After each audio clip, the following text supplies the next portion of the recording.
जय हिंद साथियों, स्वागत है आप सभी का एक बार फिर से हमारे YouTube चैनल ज्ञान आरबीएल में। दोस्तों आपको बता दें कि इस समय हम यूपीएसआई के प्रीवियस ईयर पेपर देख रहे हैं और आपको बता दें कि आज हमारा लगातार ये तीसरा प्रीवियस ईयर पेपर है। आपको बता दें कि अभी जो दोस्तों 2021 में दोस्तों नवंबर से दिसंबर के बीच जो एग्जाम हुए थे, टोटल 52 सेटों में ये पेपर हुए थे। तो हम कोशिश करेंगे कि पूरे पेपर आपके लिए दोस्तों अवेलेबल कराए जाएं। तो दोस्तों हम पूरे के पूरे 160 क्वेश्चन देखेंगे। आपको पता होगा कि इसमें दोस्तों टोटल 160 क्वेश्चन आते हैं, 40 क्वेश्चन हिंदी के होते हैं, ठीक है। 40 क्वेश्चन दोस्तों जीके, जीएस, कॉन्स्टिट्यूशन और दोस्तों मूल विधि के, और 40 ही क्वेश्चन दोस्तों रीजनिंग के, और 40 क्वेश्चन दोस्तों मैथ्स के होते हैं। तो आपके जो आने वाले एग्जाम हैं सभी के लिए दोस्तों बहुत ही ज्यादा इंपॉर्टेंट ये होने वाले हैं। तो चलिए दोस्तों शुरू करते हैं इस वीडियो को। तो दोस्तों इसमें हम पहले देखेंगे, देखिए हिंदी के पहले कितने क्वेश्चन होंगे, 40 क्वेश्चन। तो इनको सॉल्व करेंगे। और आपको बता दें और भी पेपर देखने थे, आपको लिंक नीचे मिल जाएगा डिस्क्रिप्शन में, वहां जाकर के आप देख सकते हैं, या फिर दोस्तों आप डायरेक्ट जाइए प्लेलिस्ट में हमने बना दिया है यूपीएसआई प्रीवियस ईयर पेपर के नाम से दोस्तों, ठीक है। तो वहां से आपको मिल जाएगा, ठीक है। चलिए शुरू करते हैं दोस्तों। पहला क्वेश्चन क्या है? तो दोस्तों पहला क्वेश्चन क्या कह रहा है कि आम खाया जाता है। क्या आम खाया जाता है? इस वाक्य में कौन सा वाच्य है दोस्तों, ठीक है। देखिए वेरी वेरी इंपॉर्टेंट क्वेश्चन। आपको बता दें दोस्तों कि वाच्य 3 प्रकार के होते हैं। कौन कौन से? कृतवाच्य, कर्मवाच्य और भाववाच्य। देखिए यहां पर दोस्तों कोई कर्ता नहीं है। क्या है? कोई कर्ता नहीं। आम कौन खा रहा है ये पता नहीं है, मगर हाँ काम हो रहा है। कर्ता नहीं है, काम हो रहा है, इसीलिए दोस्तों क्या हो जाएगा? कर्मवाच्य हो जाएगा। अगर कहता कि राम आम खा रहा है या राम आम खाता है, तब दोस्तों कृतवाच्य होता, क्योंकि यहाँ पे कोई कर्ता नहीं है, इसीलिए दोस्तों ये कर्मवाच्य हो जाएगा। दोस्तों भाववाच्य की बात करें तो राम से आम खाया नहीं जा सका, ये होता दोस्तों, तब भाववाच्य होता, ठीक है। चलिए अब दोस्तों ये क्वेश्चन है, ये आपका दिया है क्या, एक पैराग्राफ दिया है, इसमें से छांट करके दोस्तों आपको क्वेश्चन के आंसर देने हैं। इनमें हम ज्यादा समय अपना वेस्ट नहीं करेंगे क्योंकि आपको भी पता है, ठीक है। चलिए क्वेश्चन पढ़ते हैं। कवि की रचना एक प्रकार का प्रलाप ही होती है, क्योंकि दोस्तों इसमें आप पढ़ेंगे तो इसी में आपको मिल जाएगा, ठीक है। देखिए यहाँ पे है प्रलाप काव्य कहलाता है, क्योंकि दोस्तों उसके प्रलाप रूप से उसकी उन्मुक्तता है ना। तो दोस्तों यहाँ पे देख सकते हैं, तो हमारा सी ऑप्शन बिल्कुल राइट होगा। कविता कवि की सौंदर्य अनुभूति का सहज उल्लक्षण होता है दोस्तों, होती है। चलिए अगला क्वेश्चन क्या है? अगला क्वेश्चन है कि सहृदय कवि के माध्यम से सौंदर्य का आस्वादन इसलिए कर पाता है क्योंकि, तो हमारा फोर्थ ऑप्शन राइट हो जाएगा, क्योंकि प्रलाप रूप में कवि सौंदर्य का वास्तविक अंकन कर जाता है, ठीक है। चलिए अगला क्वेश्चन है उसी पैराग्राफ से कि कवि साधारण जन से इस अर्थ में भिन्न है कि वह, क्या हो जाएगा? सही आंसर हमारा सी हो जाएगा कि मनोभावों को शाब्दिक अभिव्यक्ति देता है, साधारण जन के लिए यह संभव नहीं है मेरे दोस्तों। तो बिल्कुल सही हो जाएगा, ठीक है। चलिए अगला क्वेश्चन आप देखिए, यहां से आपको मिलेंगे अच्छे क्वेश्चंस। पांचवा क्वेश्चन क्या है? निम्नलिखित में से कौन सा शब्द नौका का पर्यायवाची है? आपको पता है दोस्तों निम्नगा दोस्तों किसका होता है, ठीक है। तो निम्नगा दोस्तों आपको पता होगा ये नदिया का होता है। पोत दोस्तों, पोत मतलब क्या होता है? नाव, कहते हैं ना पोत, युद्ध पोत है ना, तो नाव को ही दोस्तों पोत बोलते हैं। गिरिजा दोस्तों आपको पता होगा गिरिजा किसका होता है? पार्वती जी का। गिरि मतलब पर्वत, जा में से उत्पन्न, पर्वत से उत्पन्न दोस्तों क्या हो जाएंगी? पार्वती जी। अर्क जा दोस्तों, अर्क मतलब तो सूर्य, और जा में से उत्पन्न दोस्तों सूर्य की पुत्री कौन? तो ये यमुना का पर्यायवाची। दोस्तों सब कुछ समझते हो चलेंगे। अर्कजा किसका है? यमुना का पर्यायवाची है। गिरिजा किसका है? तो पार्वती जी का है।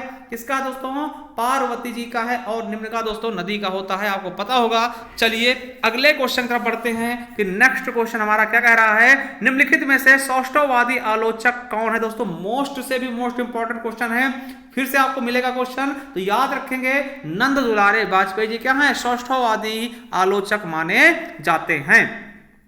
अगला क्वेश्चन, निम्नलिखित में से कौन सा शब्द का उपसर्ग से बना है? दोस्तों आपको पता होगा पूत में का लग गया। का मतलब क्या दोस्तों? खराब पुत्र ना दोस्तों, जो बेकार हो। तो कपूत कहते नहीं, माता सुनी कुमाता है ना, पूत कपूत। तो दोस्तों पूत क्या कपूत है, तो पूत में का उपसर्ग लगने से दोस्तों ये क्या हो गया, कपूत हो गया।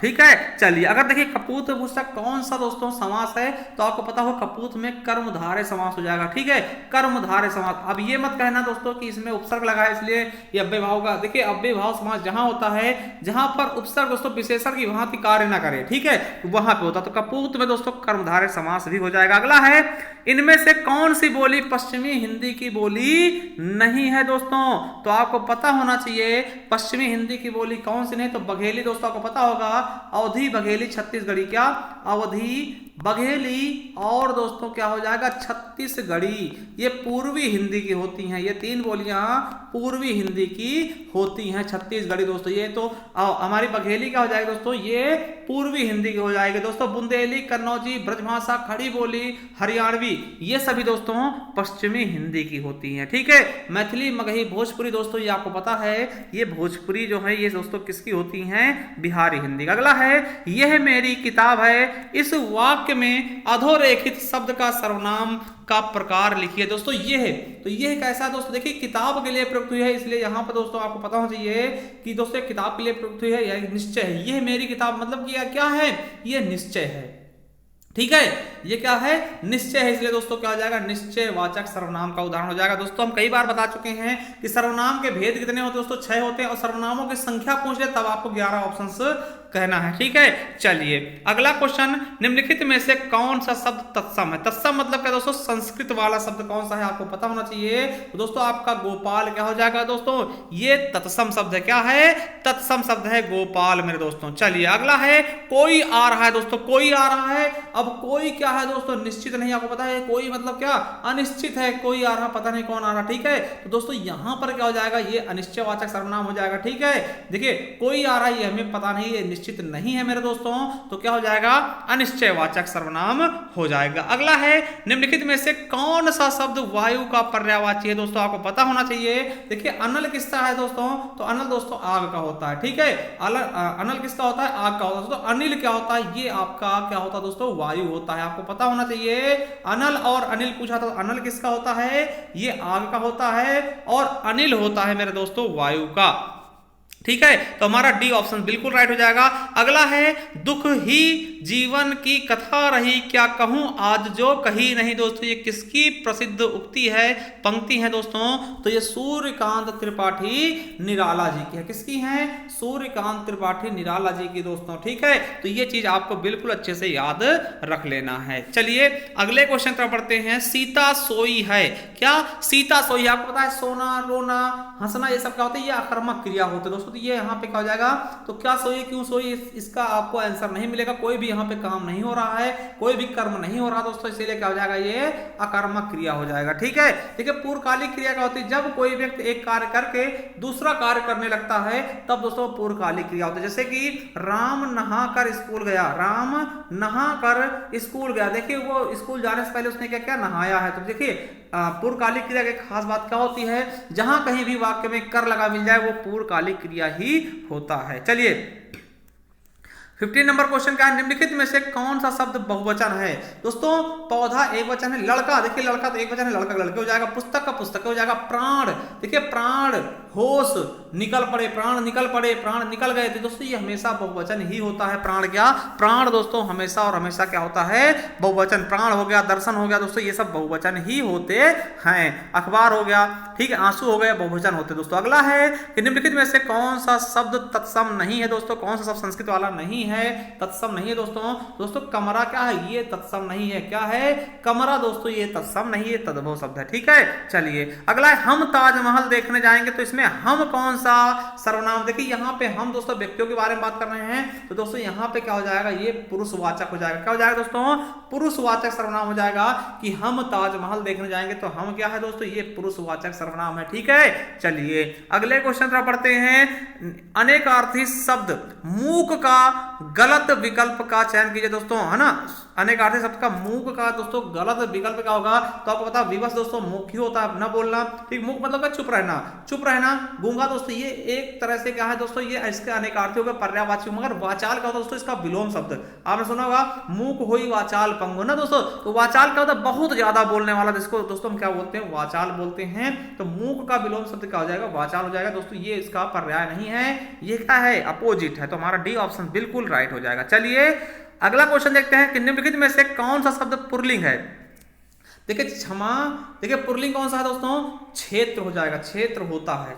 क्षमा की जाती, घटना घटती है, रीति होती है दोस्तों। तो क्षमा क्या, क्षेत्र क्या, क्षेत्र होता है, ठीक है। तो क्षेत्र दोस्तों आपका पुल्लिंग हो जाएगा। चलिए अगला है, मैथिली शरण गुप्त ने इतिहास के उपेक्षित नारी पात्र इनमें से किस पुस्तक में प्रतिष्ठित किए हैं दोस्तों। तो किसमें किए हैं आपको भी पता होगा, साकेत में। क्या, और मैथिली शरण गुप्त को दोस्तों राष्ट्रीय कवि भी कहते हैं, क्या बोलते हैं, राष्ट्रीय कवि बोलते हैं मैथिली शरण गुप्त जी को, ठीक है। चलिए अगला क्वेश्चन, माधुर्य गुण किस रस में प्रयुक्त होता है दोस्तों। आपको पता होगा माधुर्य गुण दोस्तों श्रृंगार रस में प्रयुक्त होता है दोस्तों। श्रृंगार मतलब ये गलत लिखा है, आपको पता होगा कि श्रृंगार का शुद्ध वर्तनी कैसा होता है दोस्तों, इस तरह से श्रृंगार लिखा था। और ये क्वेश्चन भी कई बार पूछा गया। तो श्रृंगार दोस्तों शुद्ध तरीके से इस तरह लिखते हैं, इसमें दोस्तों ये आधा स्रा होता है, ठीक है। चलिए अगले क्वेश्चन तरफ अगर बढ़े दोस्तों, आपको बताते हैं भ्रमर गीत परंपरा के प्रवर्तक कौन दोस्तों, मोस्ट इंपॉर्टेंट है। भ्रमर गीत परंपरा के प्रवर्तक कौन है, तो दोस्तों कौन है आपके, सूरदास जी, ठीक है। सूरदास जी भ्रमर गीत के क्या है दोस्तों, प्रवर्तक है। आपको बता दें कि सूरदास को वात्सल्य रस सम्राट कहते हैं, क्या बोलते हैं दोस्तों, वात्सल्य रस सम्राट कहा जाता है सूरदास जी को दोस्तों, ठीक है।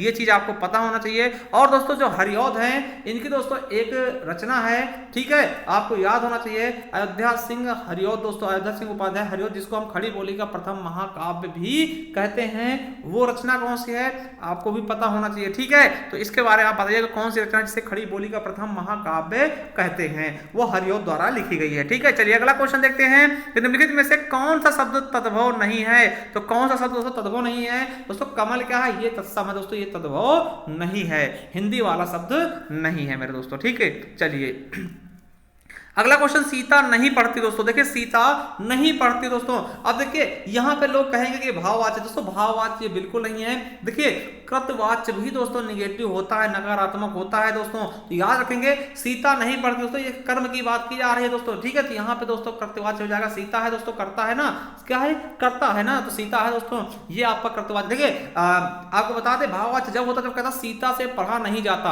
आपको अपने बताया था कि भाववाच्य में क्या होगा दोस्तों, क्रिया हमेशा एक वचन होगी और पुल्लिंग होगी। तो यहाँ पे क्रिया स्त्रीलिंग आ गई है, इसलिए दोस्तों ये भाववाच्य नहीं हो सकता है। तो कंफ्यूज मत होइएगा कि दोस्तों हमेशा हमेशा भाववाच्य कैसा होगा, भाववाच्य की जो क्रिया होगी दोस्तों वो हमेशा एक वचन होगी, एक वचन के साथ साथ दोस्तों वो पुल्लिंग होगी, क्या होगी, पुल्लिंग होगी दोस्तों, ठीक है। पुल्लिंग होगी, एक वचन होगी। तो यहाँ पे स्त्रीलिंग है दोस्तों, इसीलिए ये आपका क्या हो जाएगा, कृतवाच्य हो जाएगा। चलिए अगला है, मैं जो नया ग्रंथ विलोकता हूं, भाता मुझे सो नौ मित्र सा है, देखूं उसे मैं नित सार वाला, मानो मिला मित्र मुझे पुराना। में कौन सा छंद है दोस्तों, आपको पता होना चाहिए दोस्तों, ये इंद्र वज्रा है। आपको बता दें कि इंद्र वज्रा दोस्तों क्या होते हैं, ये दोस्तों क्या होते हैं, वर्णिक छंद होते हैं, क्या होते हैं, वर्णिक छंद होते हैं दोस्तों। हर गीत का मैं आपको पता दोस्तों 28 मात्राएं होती हैं, और ये दोस्तों मात्रिक छंद होते हैं। बरवे में 12-7 मात्राएं होती है, कितनी, 12-7। और कुंडलियां दोस्तों आपको याद रखेंगे, आपको कुंडलियां बता दोस्तों, कुंडलियां क्या होती है, विषम मात्रिक छंद होती है, जो कि दोस्तों रोला,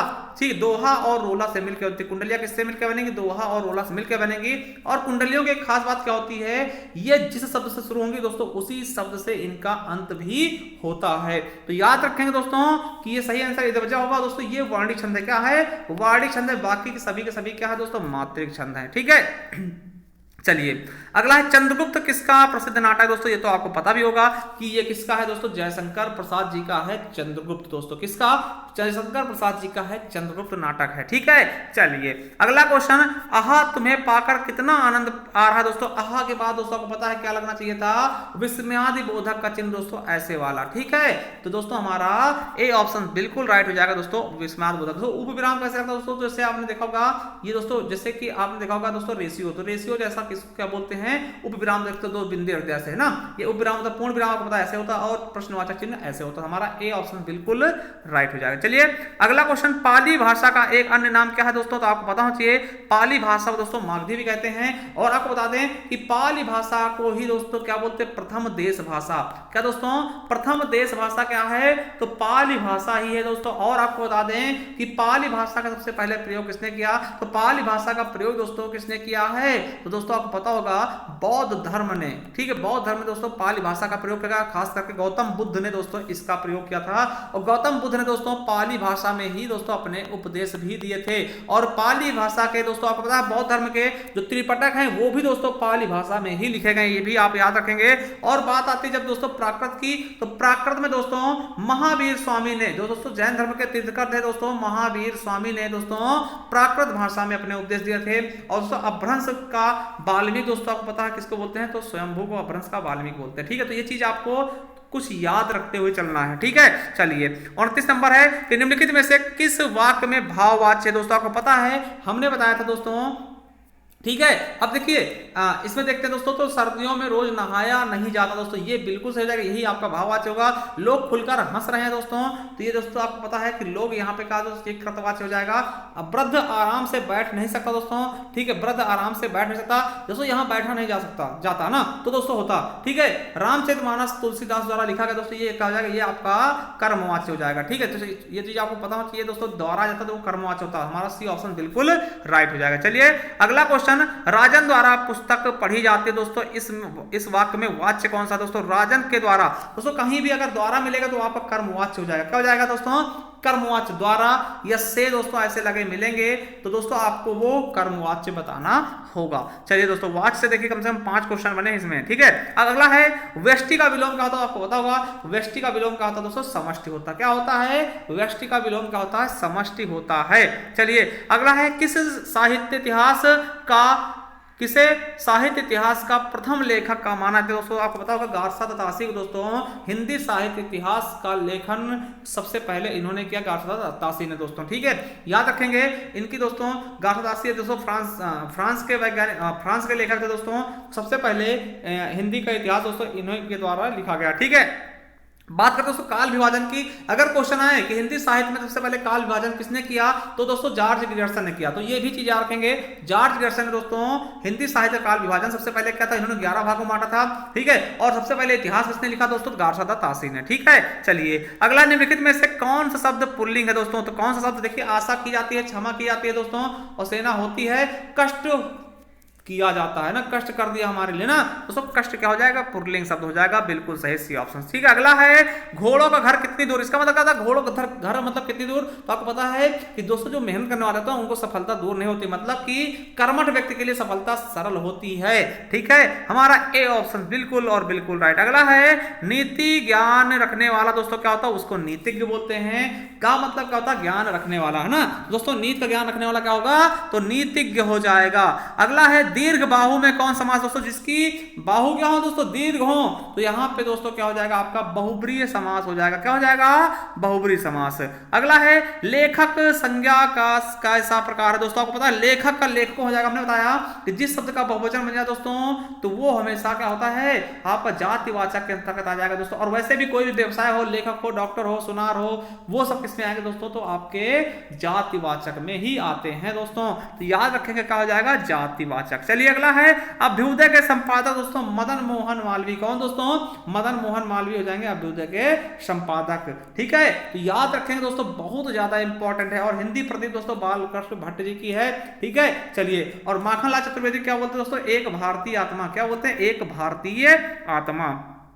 अगला है लीलाधर जगूड़ी को किस कृति पर साहित्य अकादमी पुरस्कार प्राप्त हुआ, दोस्तों आपको पता होना चाहिए कि लीलाधर जगूड़ी को दोस्तों अनुभव के आकाश में चांद के लिए दोस्तों उन्हें साहित्य अकादमी पुरस्कार दिया गया। अगला है हड़ौती बोली, दोस्तों क्या है दोस्तों, आपको बता दें पूर्वी राजस्थानी को दोस्तों हड़ौती बोली बोलते हैं दोस्तों, हड़ौती, ठीक है। तो याद रखेंगे, ठीक है, पूर्वी राजस्थान को दोस्तों हम क्या बोलते हैं, हड़ौती बोली भी कहा जाता है, हड़ौती बोली के अंतर्गत आती है पूर्वी राजस्थानी की, ठीक है। तो ये चीज आप देख लेंगे दोस्तों। ये हिंदी के आपके कितने 40 क्वेश्चन हो चुके हैं। एक चीज मैं और आपको बता दूं, ये दोस्तों हम अब देखेंगे बेसिक लॉ यानी कि मूल विधि और दोस्तों संविधान और जीके का पोर्शन। उसके पहले हम एक चीज और आपको बताना चाहेंगे कि दोस्तों आप जाइए हमारे प्लेलिस्ट पर, वहां आपको मिल जाएगा दोस्तों, ये देखिए UPSI all shift paper solve दोस्तों, यहाँ पे देखिएगा, यहीं पे आपको सारे पेपर लिखे हुए मिल जाएंगे दोस्तों, और भी जाके आप देख सकते हैं। उसके अलावा दोस्तों आपको बता दें कि देखिए जो हमारे पहले दोस्तों ये देखिए हिंदी साहित्य के इतिहास के हमने ई बुक लॉन्च की थी, और इसी से लगभग दोस्तों सारे क्वेश्चन इसी से आए हैं। हिंदी साहित्य के इतिहास से दोस्तों इससे बाहर क्वेश्चन नहीं गए हैं।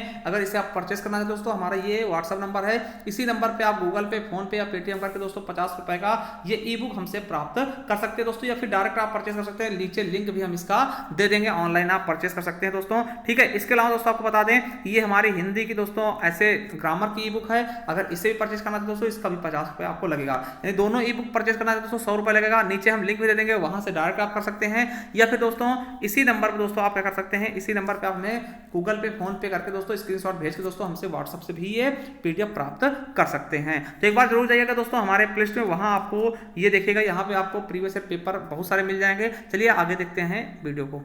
तो दोस्तों 40 क्वेश्चन देखने वाले हैं जीके जीएस कॉन्स्टिट्यूशन के, ठीक है। तो पहला क्वेश्चन क्या है दोस्तों इसका, कि भारत में पंचायत चुनाव लड़ने के लिए न्यूनतम आयु कौन चाहिए। दोस्तों आपको पता होगा ग्राम पंचायत के चुनाव लड़ने के लिए यानी प्रधान हो या मुखिया बनने के लिए दोस्तों आपको कितने साल की एज होनी चाहिए दोस्तों, तो 21 साल की एज से आप ग्राम प्रधान बन सकते हैं दोस्तों, ठीक है। और आपको बता दें दोस्तों जैसे प्रधानमंत्री हो गया है ना, पीएम हो गया या फिर सीएम हो गया दोस्तों, वो न्यूनतम कितने साल में बन सकता है दोस्तों, तो 25 साल में। और दोस्तों आपको बता दें, ठीक है, तो ये चीजें आपको रखना है दोस्तों, याद करना है, ठीक है। चलिए, और दोस्तों वोट डालने के लिए 18 वर्ष दोस्तों होने चाहिए, ठीक है। तो 21 साल दोस्तों प्रधानी के चुनाव लड़ने के लिए, ठीक है। चलिए अगला है कि उत्तर पश्चिमी प्रांतों के लिए उच्च न्यायालय की पीठिका को 1869 में आगरा से कहां स्थानांतरित किया गया दोस्तों। आपको पता होगा कि आगरा से कहां कर दिया गया है, आपका इलाहाबाद दोस्तों, जिसे प्रयागराज के नाम जानते हैं। अब दोस्तों हमारा क्या है, उच्च न्यायालय कहां है, इलाहाबाद है। पहले ये आगरा होता था 1869 के पहले। चलिए अगला है कि निम्नलिखित में से कौन सा स्मारक उत्तर प्रदेश में स्थित यूनेस्को द्वारा प्रशंसित विश्व धरोहर है दोस्तों। आपको पता होगा कि ताजमहल दोस्तों क्या है, विश्व धरोहर की सूची में दोस्तों सबसे पहले शामिल हुआ था। उस ताजमहल दोस्तों आपको पता होना चाहिए, ठीक है। याद रखेंगे, डी ऑप्शन बिल्कुल राइट हो जाएगा, ठीक है। चलिए अगला क्वेश्चन क्या है, अवैध व्यवसाय से अर्जित लाभ क्या होता है दोस्तों, तो कर योग्य होता है, ठीक है। अवैध व्यवसाय से अर्जित लाभ क्या होता है दोस्तों, कर योग्य होता है दोस्तों, ठीक है। चलिए अगला है, वह उपकरण जिसे परिपथ में हमेशा श्रेणी क्रम में जोड़ा जाता है और इसके माध्यम से परिपथ के विद्युत प्रवाह को मापा जा सकता है, मापा जाता है, उसे दोस्तों क्या कहते हैं, तो आपको पता होगा दोस्तों एमीटर कहते हैं। विद्युत के प्रवाह को मापने के लिए दोस्तों किसका प्रयोग करते हैं, एमीटर का, क्या करते हैं, एमीटर का दोस्तों प्रयोग करा जाता है, ठीक है। चलिए अगला क्वेश्चन है, एक प्रकार का साइबर अपराध है जिसका उपयोग साइबर अपराधी एक सिस्टम या नेटवर्क प्रतिबंधित करने के लिए करते हैं दोस्तों, तो कौन सा है दोस्तों, आपको पता होना चाहिए। क्या बोलते हैं दोस्तों, तो वितरित इनकार, ठीक है, distributed denial of service attack के नाम से इसको हम जानते हैं। चलिए अगला दोस्तों देखते हैं कि क्लाउड कंप्यूटिंग में CAAS का पूरा नाम क्या होता है दोस्तों, तो आपको पता होना चाहिए, कंटेनर्स इज ए सर्विस। क्या, कंटेनर्स इज ए सर्विस दोस्तों इसका पूरा नाम होता है। अगला दोस्तों स्पैम होता है। स्पैम क्या होता है दोस्तों, आपको पता होना चाहिए, स्पैम क्या होता है, तो अप्रार्थिक संदेश होता है, या फिर दोस्तों मेल बॉक्स सेवाओं में बाधा करने वाला, या इंटरनेट घंटों की चोरी। दोस्तों इंटरनेट घंटों की चोरी नहीं होता दोस्तों, ठीक है। तो हमारा ए और बी सही हो जाएगा, यानी हमारा दोस्तों सी ऑप्शन बिल्कुल और बिल्कुल राइट हो जाएगा, ठीक है। चलिए अगला है कि आईपीसी की धारा के तहत एक मजिस्ट्रेट से एक आपराधिक शिकायत की जा सकती है दोस्तों, कौन सी धारा, तो धारा कौन सी जाएगी दोस्तों, 200 हो जाएगी, ठीक है। चलिए अगला है, सभी बंजर भूमि तथा खाली भूमि का सार्वभौमिक स्वामी भूस्वामी किसे कहा जाता है दोस्तों, तो कौन होता है, सरकार होता है दोस्तों। सभी बंजर भूमि और खाली भूमि जो दोस्तों किसी के नाम नहीं होता उसका स्वामी कौन होता है, सरकार होता है, ठीक, कौन होता है, सरकार होता है। चलिए अगला क्वेश्चन क्या है कि भारतीय संविधान का कौन सा अनुच्छेद सरकार को पूरे देश में सभी नागरिकों के लिए समान नागरिक संहिता को लागू करने के निर्देश देता है। आपको पता होना चाहिए दोस्तों कि आर्टिकल 44 दोस्तों समान नागरिक शील संहिता दोस्तों, जो कि गोवा में ही लागू है दोस्तों, ठीक है, उसे लागू करने की प्राथमिकता देता है दोस्तों। और आपको बता दें कि अगर दोस्तों बात होती है आर्टिकल 40, तो ये भी बहुत इंपॉर्टेंट है। तो आर्टिकल 40 क्या कहता है? ग्राम पंचायतों गठन दोस्तों, क्या कहता है? ग्राम पंचायतों का गठन, क्या? ग्राम पंचायतों का गठन कहता है दोस्तों आर्टिकल 40। तो चलिए अगला क्वेश्चन क्या है कि जनहित याचिका PIL की अवधारणा कहां से उत्पन्न होती है दोस्तों? आपको पता होती है कि ये USA से उत्पन्न होती है दोस्तों। और आपको बता दें कि जनहित याचिकाओं की जननी किसको कहते हैं? तो पुष्पा हिंगोरानी की ना, इसको दोस्तों कपिला पुष्पा हिंगोरानी को दोस्तों जनहित याचिकाओं की जननी कहते हैं। कपिला पुष्पा हिंगोरानी को जनहित याचिकाओं का जननी कहा जाता है। चलिए अगला क्वेश्चन है कि 1815 में भारत के प्रथम महासर्वेक्षक के रूप में किसे नियुक्त किया गया था दोस्तों? तो किसको किया गया था? तो याद रखेंगे कॉलिन मैकेंजी को दोस्तों नियुक्त किया गया था। किसको दोस्तों? कॉलिन मैकेंजी को। अगला है दोस्तों कि CRPC की धारा किसके तहत दोस्तों? राष्ट्रीय मानवाधिकार आयोग के पास तलाशी और जब्ती की शक्ति होती है दोस्तों। तो किसके तहत? तो 100 के तहत दोस्तों क्या होता है? CRPC की धारा 100 के तहत राष्ट्रीय मानवाधिकार आयोग के पास तलाशी और जब्ती की शक्ति होती है दोस्तों, ठीक है। चलिए अगला क्वेश्चन क्या है कि कौन सा संगठन भारत में राजनीतिक दलों को मान्यता देता है दोस्तों? आपको पता होना चाहिए कि भारत का जो निर्वाचन आयोग होता है वही राजनीतिक दलों को मान्यता देता है, और दोस्तों यही दोस्तों राष्ट्रपति आदि के चुनाव को भी संपन्न कराता है दोस्तों, ठीक है। चलिए अगला क्वेश्चन क्या है कि आर्थिक मामलों पर मंत्रिमंडलीय समिति का अध्यक्ष कौन होता है, जो आर्थिक क्षेत्र में सरकारी गतिविधियों का निर्देशन और समन्वय करता है दोस्तों? तो कौन होता है? तो आपको पता होना चाहिए कौन होता है? प्रधानमंत्री होता है, भारत का वो प्रधानमंत्री होता है। चलिए अगला क्वेश्चन निम्नलिखित में से किस पारिस्थितिकी तंत्र में जैव भार का उल्टा पिरामिड होता है दोस्तों? आपको पता होना चाहिए कौन सा होता है पारिस्थितिक तंत्र जहां पे उल्टा पिरामिड होता है दोस्तों? आपको पता होना तालाब में। कहां पर दोस्तों? तालाब में क्या होता है? उल्टा पिरामिड होता है दोस्तों। अगला है किस देश ने जैविक खेती करने वाले किसानों की संख्या में प्रथम स्थान प्राप्त किया दोस्तों? आपको पता होना चाहिए कि भारत ने दोस्तों जैविक खेती में करने वाले किसानों में पहली दोस्तों प्रथम स्थान हासिल किया है। और आपको बता दें दोस्तों सिक्किम जो है दोस्तों क्या है? सिक्किम राज्य जो है दोस्तों पूर्णतया जैविक वाला राज्य बन गया। क्या? पूर्णतया जैविक खेती करने वाला दोस्तों राज्य भी बन गया था, ठीक है। तो ये चीज आप याद रखेंगे दोस्तों। और हमीरपुर को दोस्तों उत्तर प्रदेश में चुना गया था दोस्तों जैविक खेती के लिए, ठीक है। ये चीजें आपको कुछ चीजें आपको याद रखना है, ठीक है। चलिए अगला स्थायी मध्यस्थता न्यायालय में स्थित दोस्तों कहां है? तो दोस्तों हेग में स्थायी मध्यस्थता न्यायालय स्थित है दोस्तों, ठीक है। चलिए अगला क्वेश्चन कौन सा संवैधानिक निकाय राष्ट्रपति को करों की शुद्ध आय के ऊर्ध्वाधर एवं क्षैतिज हस्तांतरण के बारे में अनुशंसाएं प्रस्तुत करता दोस्तों? तो कौन है? तो फाइनेंस कमीशन दोस्तों, यानी कि वित्त आयोग करता है। चलिए अगला क्वेश्चन क्या है कि भारतीय संविधान के अनुच्छेद 14 में कानूनों के समान संरक्षण की अवधारणा कहां से ली गई दोस्तों? तो कानूनों के समान संरक्षण की अवधारणा दोस्तों कहां ली गई? तो USA से। कहां से दोस्तों? USA से, यानी अमेरिका के संविधान से ली गई है दोस्तों, ठीक है। तो ये चीजें याद रखेंगे दोस्तों। अमेरिका से ही दोस्तों मौलिक अधिकार भी लिए गए हैं। क्या? मौलिक अधिकार भी अमेरिका के संविधान से ही लिए गए हैं दोस्तों, जिसे मैग्ना कार्टा ऑफ इंडिया कहते हैं दोस्तों, ठीक है। चलिए अगला है अनुच्छेद 32 के तहत सर्वोच्च न्यायालय का दरवाजा खटखटाने से पहले प्रथम बार अनुच्छेद 226 की सहायता लेने की आवश्यकता नहीं है दोस्तों।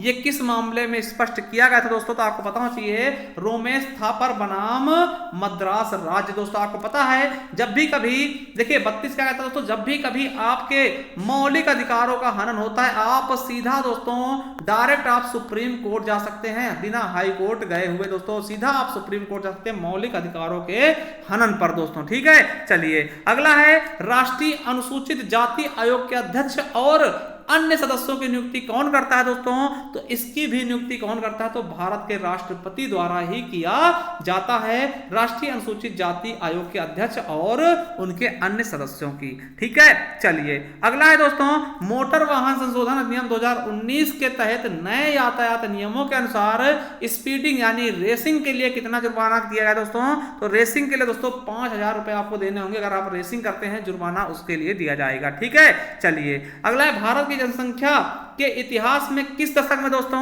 भारत की जनसंख्या ऋणात्मक हुई थी, मतलब उस वर्ष दोस्तों भारत की जनसंख्या बढ़ने के बजाय घटी थी। आपको पता होना चाहिए दोस्तों कौन सा था दशक दोस्तों, तो 1911 से 1921 के बीच दोस्तों जो जनसंख्या हुई थी वो घट गई थी दोस्तों। ठीक है, चलिए अगला क्वेश्चन कि भारतीय संविधान में कौन सा अनुच्छेद महिलाओं को भेदभाव के विरुद्ध संरक्षण प्रदान करता है। दोस्तों आपको पता होना चाहिए कि 15 का 3 दोस्तों आपको पता है 15 में क्या है दोस्तों 5 आधार बताया कि जन्म, वंश, लिंग, ठीक है, और जन्म स्थान के आधार पर दोस्तों भेदभाव नहीं किया जाएगा। इसका 3 कहता है कि महिलाओं के साथ भेदभाव नहीं होना चाहिए। चलिए अगला क्वेश्चन क्या है कि राज्य उच्च न्यायालय के न्यायाधीशों को किसके द्वारा नियुक्त किया था। दोस्तों आपको बता दें कि चाहे दोस्तों हाई कोर्ट हो या सुप्रीम कोर्ट हो, सभी के जजों को दोस्तों नियुक्ति कौन करता है, तो राष्ट्रपति के द्वारा ही इनकी नियुक्ति की जाती है। किसके द्वारा, राष्ट्रपति के द्वारा ही इनकी नियुक्ति की जाती है, चाहे राज्य की बात करें दोस्तों, चाहे आप बात करें केंद्र की। ठीक है, चलिए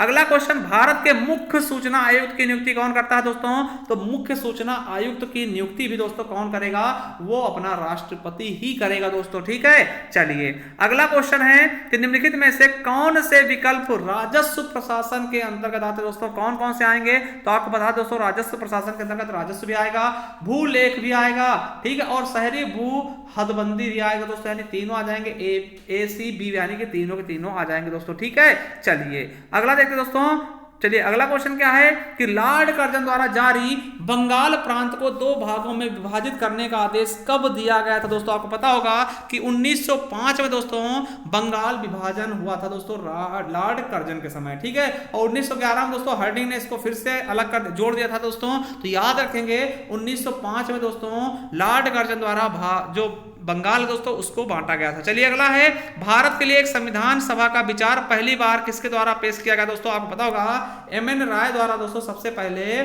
संविधान सभा का विचार इनके दिमाग में आया था।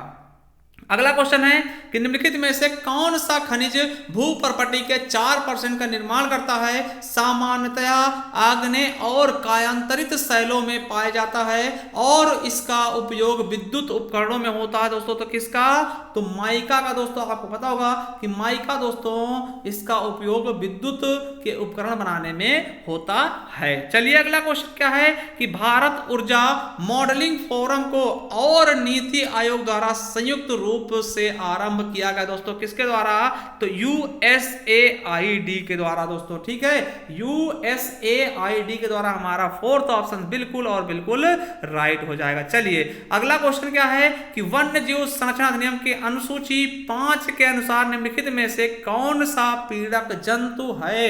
ठीक है, तो कौन सा पीड़क जंतु दोस्तों, तो देखिए कॉमन क्रो, ठीक है, तो बिल्कुल सही, और दोस्तों चूहा हो जाएगा, और दोस्तों फल जतुक हो जाएगा दोस्तों, तो कौन सा हो जाएगा, ACD दोस्तों हमारा बिल्कुल राइट आंसर हो जाएगा।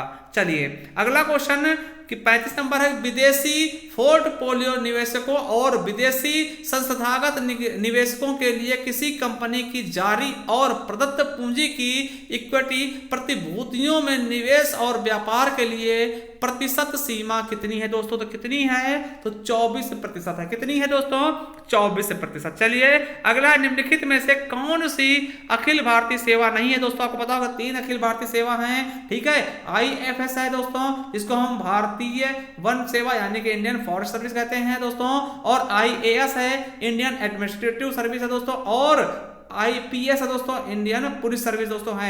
ठीक है, तो आपको पता होगा कि भारतीय विदेश सेवा ये नहीं है दोस्तों, बाकी 3 की तीनों दोस्तों क्या हैं, अखिल भारतीय सेवाएं हैं। ठीक है, तो दोस्तों ये क्वेश्चन इंपॉर्टेंट है, पूछा जाता है कितनी है सेवाएं, 3 है, कौन कौन सी हैं, भारतीय वन सेवा, भारतीय प्रशासनिक सेवा और भारतीय पुलिस सेवा। ठीक है, चलिए अगला क्वेश्चन, सार्स का पूरा नाम क्या है दोस्तों, तो सार्स का पूरा नाम क्या है, सीवियर एक्यूट है ना रेस्पिरेटरी सिंड्रोम दोस्तों, तो हमारा बिल्कुल सही ऑप्शन बी हो जाएगा।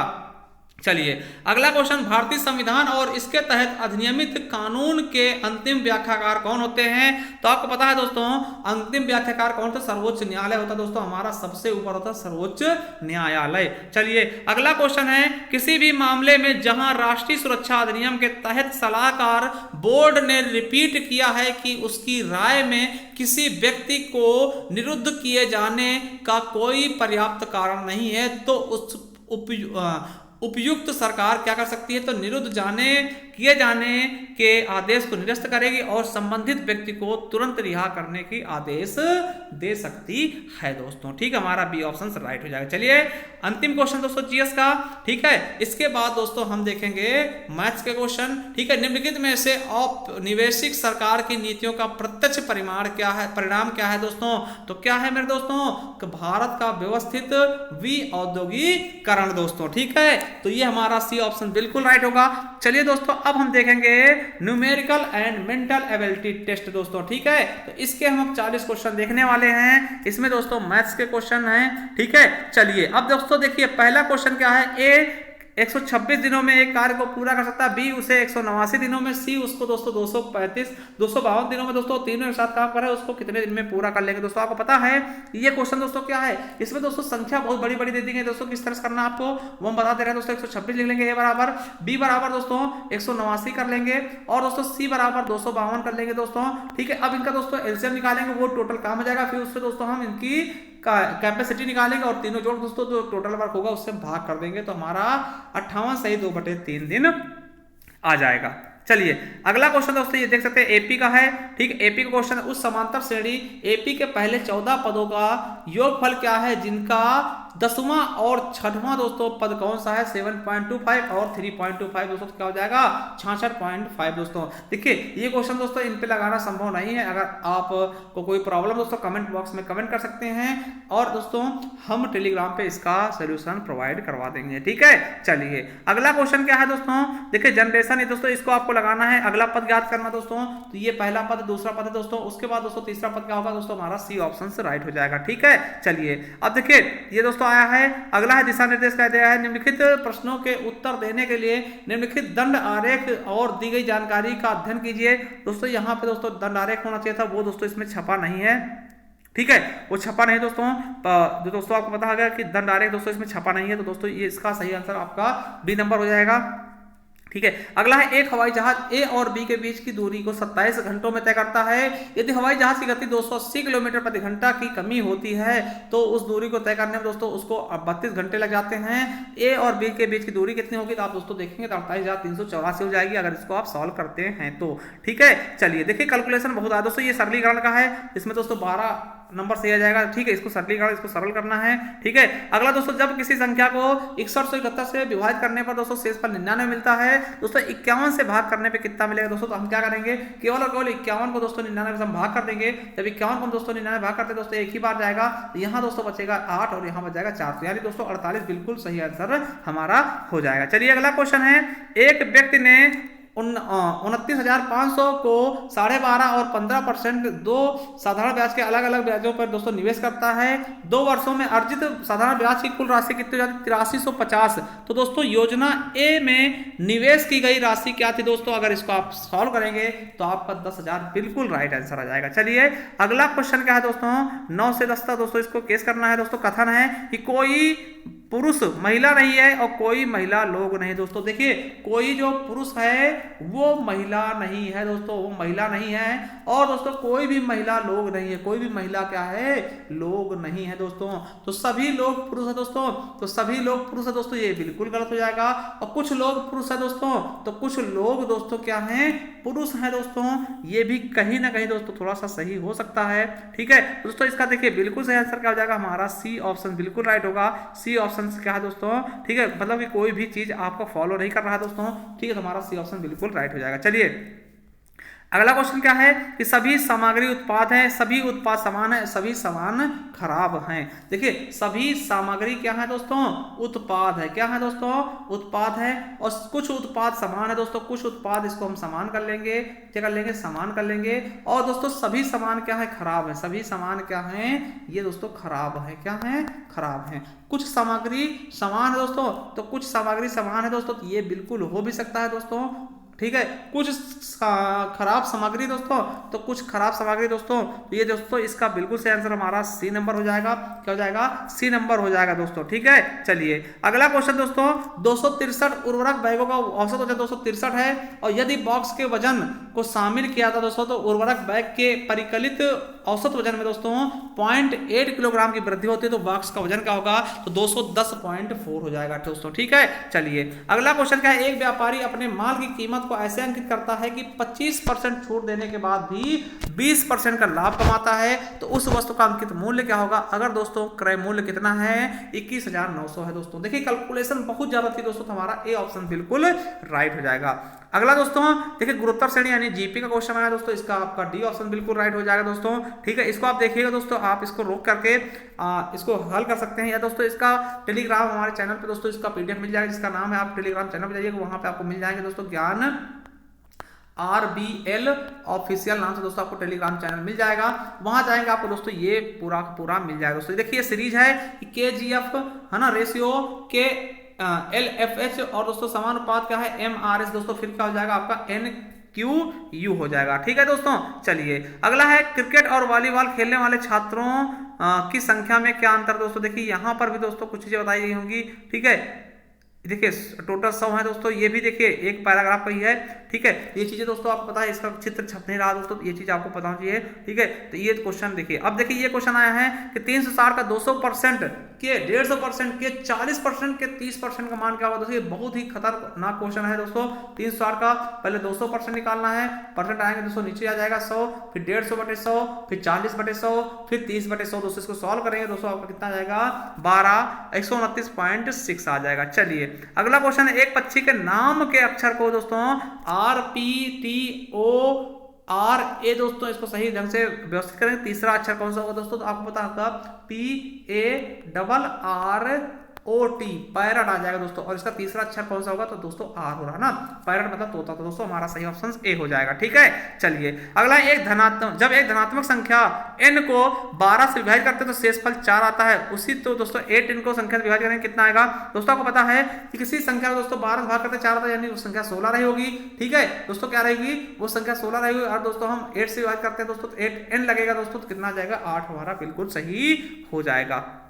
चलिए अगला क्वेश्चन है, एक बाल्टी में 11:12 के अनुपात में तरल पदार्थ AB है। ठीक है, मिश्रण में 92 लीटर निकाला और 92 लीटर B को भर दिया था दोस्तों, तो अनुपात क्या हो जाता है दोस्तों? 9:10 का हो जाता है दोस्तों। तो B की प्रारंभिक मात्रा क्या होगी दोस्तों? कितनी हो जाएगी? 5016 हो जाएगी। B सी ऑप्शन बिल्कुल राइट होगा दोस्तों। इसको आपको सॉल्व करना है, बताना है दोस्तों। तो चलिए इसको देखते हैं दोस्तों। 32 है, ठीक है 32 है, और फिर दोस्तों यहाँ पे हमको क्या लगाना है? भाग लगा लेना है, और दोस्तों 4 है, और फिर दोस्तों क्या करना है? प्लस कर लेना है दोस्तों, कितना? 7 है दोस्तों। इसको सॉल्व करते हैं तो 8 चौक 32 आ जाएगा दोस्तों, 8 आ जाएगा, और 8 7 15 आ जाएगा। तो इधर दोस्तों 15 आ चुका है, इधर वाले देखते हैं तो इधर क्या 15 आया दोस्तों? 8 है, 8 के बाद दोस्तों गुणा होगा 3 हो जाएगा, और दोस्तों -9, तो 8 से 24 से 9 जाएगा दोस्तों 15। बिल्कुल सही, हमारा सी ऑप्शन बिल्कुल राइट हो जाएगा। चलिए अगला क्वेश्चन कि MN से 3 गुना कुशल कामगार है, और इसलिए वह किसी कार्य को n की तुलना में 254 कम दिनों में पूरा करता है दोस्तों। तो n कितने दिनों में संपूर्ण कार्य कर लेगा दोस्तों? 381 दिनों में। ठीक है, चलिए अगला क्वेश्चन देखते हैं। रवि उत्तर दिशा की ओर 13 किलोमीटर चलता है दोस्तों। आपको पता है कि कोई रवि है दोस्तों, वो उत्तर दिशा में दोस्तों 13 किलोमीटर चलेगा, यानी यहाँ पे कोई रहा होगा तो 13 किलोमीटर यहाँ चल गया। ठीक है, वह फिर वह पूर्व दिशा की ओर 22 जाता है दोस्तों, पूर्व की तरफ 22 चला गया।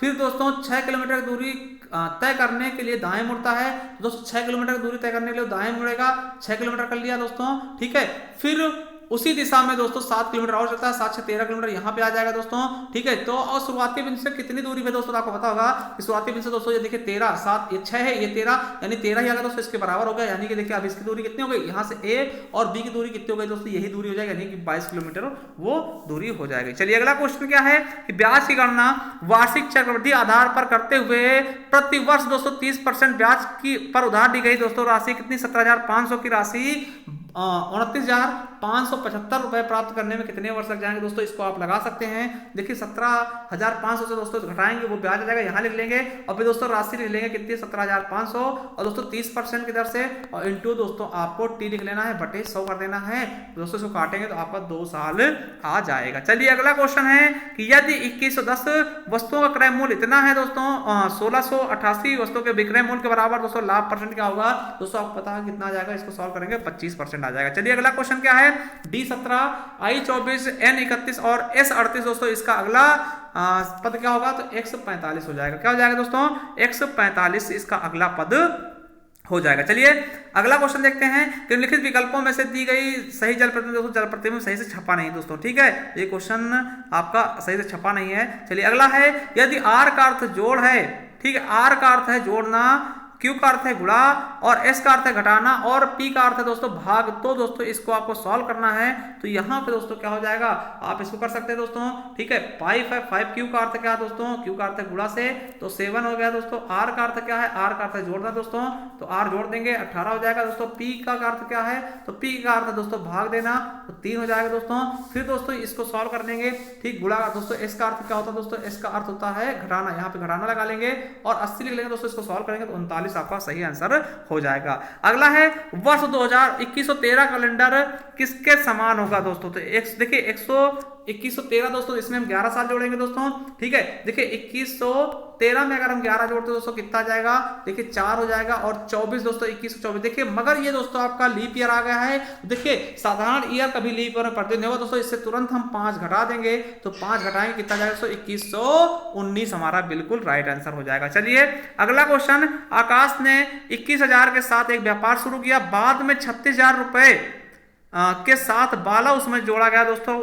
अगर यदि वर्ष के अंत में लाभ को समान रूप से विभाजित किया था दोस्तों, तो बाला कितने महीनों बाद व्यापार में जुड़ा था दोस्तों, तो ये सही करेंगे, सॉल्व करेंगे तो 5 इसका बिल्कुल सही आंसर आएगा। अगला है एक अर्धगोले का वक्र पृष्ठीय क्षेत्रफल ज्ञात कीजिए जिसकी त्रिज्या कितनी है, 30 सेंटीमीटर दोस्तों, तो इसका सही आंसर हो जाएगा 5652। अगला दोस्तों, एक दुकानदार ने 110 रुपए प्रति किलोग्राम दर पर 310 केजी गेहूं चावल खरीदा। उसने कुल मात्रा का 90% चावल 150 रुपए प्रति किलोग्राम की दर से बेचा। यदि कुल 80% लाभ कमाने के लिए दोस्तों शेष को कितने रुपए में बेचना पड़ेगा दोस्तों, 630 रुपए में, ठीक है। चलिए अगला क्वेश्चन दोस्तों कि दिया गया है कि दोस्तों ये कंपनियां हैं, ठीक है, और दोस्तों इसको आप बता दें कि ये लाखों में दिए दोस्तों, ये भी आपका चित्र वाला होगा दोस्तों, इसमें चित्र छपा नहीं है, तो इसलिए ये क्वेश्चन भी हम इसकी करते हैं। अब देखिए ये भी बात दोस्तों दी गई छवि में दोस्तों, छवि इसमें दिया नहीं है, छपा नहीं है, और दोस्तों ये देख सकते हैं, ठीक है। ये अगला क्वेश्चन देखते हैं दोस्तों, इसमें माफी चाहते दोस्तों, इसका पूरा क्वेश्चन पेपर ही हमारे पास नहीं है दोस्तों, सॉरी दोस्तों, इसका पूरा क्वेश्चन पेपर ही ये डाउनलोड नहीं हो पाया था, हमें पहले पता नहीं था दोस्तों। तो चलिए दोस्तों इसके लिए माफी चाहते हैं, ठीक है। मगर दोस्तों अगले जो है देखिए हमने 2 पेपर सॉल्व कराए हैं, उसके पहले उसको आप देख लीजिएगा पूरी तरीके से। मगर इसका हम जो पीडीएफ डालेंगे दोस्तों टेलीग्राम चैनल पर, उसको हम संपूर्ण पीडीएफ डाल देंगे दोस्तों। टेलीग्राम चैनल पर आपको जाना दोस्तों, मिल जाएगा आपको ज्ञान आरबीएल ऑफिशियल के नाम से, किसके नाम से, ज्ञान आरबीएल ऑफिशियल के नाम से आपको टेलीग्राम चैनल मिल जाएगा, वहां ज्वाइन करिए दोस्तों, वहां पे आपको पूरी की पूरी पीडीएफ दोस्तों आपको मिल जाएगी। और दोस्तों जाइए फिर से टेलीग्राम हमारे दोस्तों प्ले लिस्ट पे, वहां आपको और भी वो सारे आपको दोस्तों सारे हमने जो सॉल्व कराए वो आपको मिल जाएंगे दोस्तों, और भी हम इसके पेपर आपके लिए लेकर आते रहेंगे। थैंक यू, धन्यवाद, मिलते हैं नेक्स्ट वीडियो, तब तक के लिए जय हिंद, जय भारत, वंदे मातरम।